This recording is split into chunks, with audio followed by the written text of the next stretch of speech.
We have a smart home system through this house. So with the lighting come from the hallway going through the link into the other part of the home, at nighttime if the homeowner wants, we have a nighttime setting set up. So they can hit nighttime set, and all it's going to do is turn on the lighting in the hallway down low. So rather than completely illuminating and blinding you at nighttime with lights from up above, it's going to illuminate the floor, the areas and the walk spaces that are going to be used going to whatever part of the home they want to go, and still be a nice controlled environment for them. Along with that, with the electrical system, we have a Lutron blind system. So we'll have electronic blinds throughout the home on all of the windows. So as you can see right now, up in the corner of each window we have a wire hung down. These wires all go back to a control hub where the smart home system is able to control the blinds.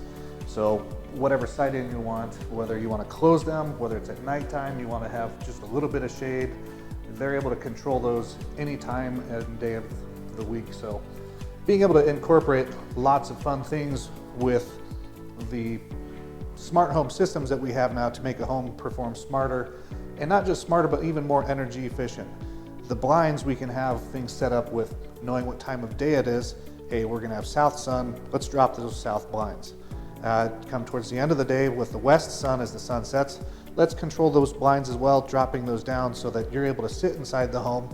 We don't have a large heat load coming in, and we also don't have blinding light with the ample amount of window space that we have. So using technology not just for fun, but also for being a better performance on the home, for better functionality of the home, and for the homeowner is all things that we like to look into for them. So here we've got our master vanity.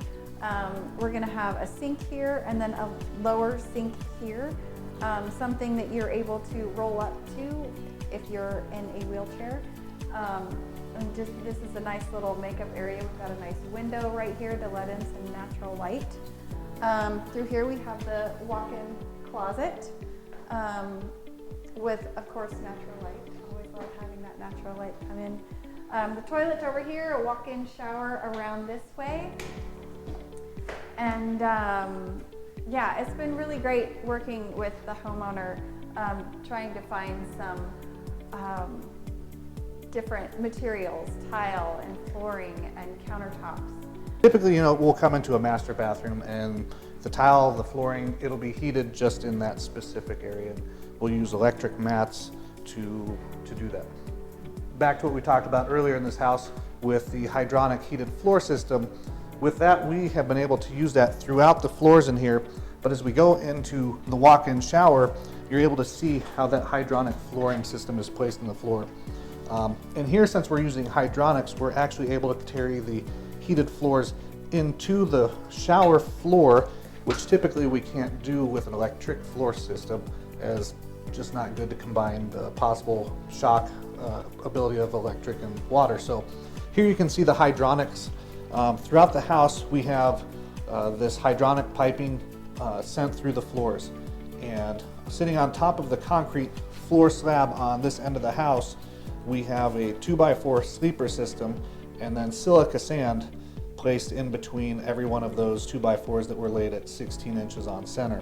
And so the heat from the tubes radiates.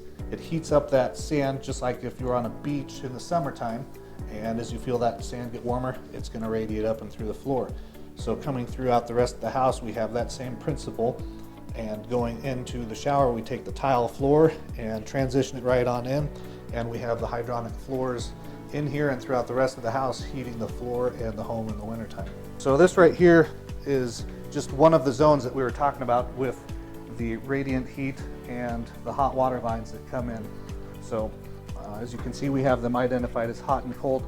The hot is the fresh, the heated water that's coming in, and the blue is identifying the cold as the water comes back through the system and then returns back down to our boiler and water tank and continues to be reheated and brought back up and through. So this system here, we've been using Uppener PEX. They're the ones that make these lines throughout the house. So again, we were able to use these up here. These will tell us flow rate and we're able to just adjust those up and down to control as much or as little of the high heated water as we want going through. This right here is one of our geothermal systems.